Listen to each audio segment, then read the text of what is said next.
Hey, what's up, VC? It's Steve again, Harmless Rebel, and I wanted to do a quick response to Brother John's 1,800 subs Redux contest.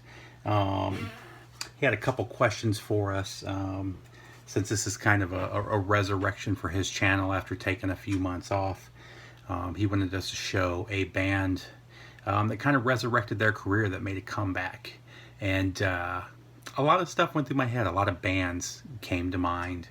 The first one was, I don't want to go into those. I may do another video later on with some other ones, but one of the first ones that came to mind was definitely this band, and I think it was this album that really did it for them and put them back on the track for success, and really made them a powerhouse again after they had waned for almost a decade.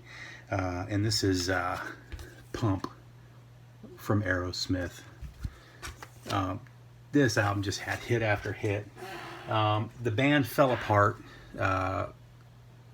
coming into the 80s. Joe Perry had left the band. Drugs were ripping the band apart, and they just weren't doing well as a band. They were still putting out great music. I actually like all of their albums from the 80s. And they kind of started to come back into their own with Permanent Vacation, but it was really Pump where they blew up again and were really making hits, and that album was just hit after hit after hit. You couldn't turn on MTV back at the time and not see Love in an Elevator or Janie's Got a Gun, or what else did they do videos for? The Other Side. Just an amazing album. So that's really my comeback. And then, they would do a string of albums after that, that were really good. So that's my comeback. He also wanted us to show, as a part 2, a cover song that we thought was better than the original.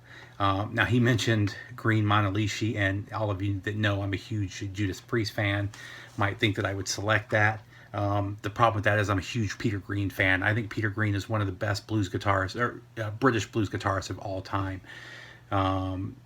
He unfortunately fell in the shadow of Eric Clapton, which is very sad, because even Eric Clapton has come out and said that Peter Green was a much better guitarist than he was. But he was the one that wrote that song, and I love Judas Priest's version of that. The reason I didn't pick that is they play it exactly as he wrote it. They didn't add anything other than distortion to the song. And then I thought about Diamonds and Pearls from Joan Baez, but again, her version is almost exactly the same as the Judas Priest version. They really didn't change anything, and there's nothing wrong with that. I love both of those songs. I just don't necessarily think they're better than the originals. I think they're just as good as the originals, but not better, so that's why I didn't choose them. And I also didn't choose them as the resurrection band, or the band that resurrected their career, because I don't really think that they fell off all that much with Ripper. They were still playing huge stadiums. They were still selling crazy tickets. They still sold a lot of albums. They didn't sell as many as they did with Rob Halford, but they were still kind of a force in the metal community, as much as any of the other British bands at the time. So, but for my cover, I decided to choose Dazed and Confused from Led Zeppelin. This is actually a third UK pressing of this album that I ran across a while back, in phenomenal condition. It doesn't get much better than this. This album is amazing. It sounds amazing. I'd like to hear a first UK pressing. Yeah, I can't afford one, but I would love to compare it to the third UK pressing just to see the difference.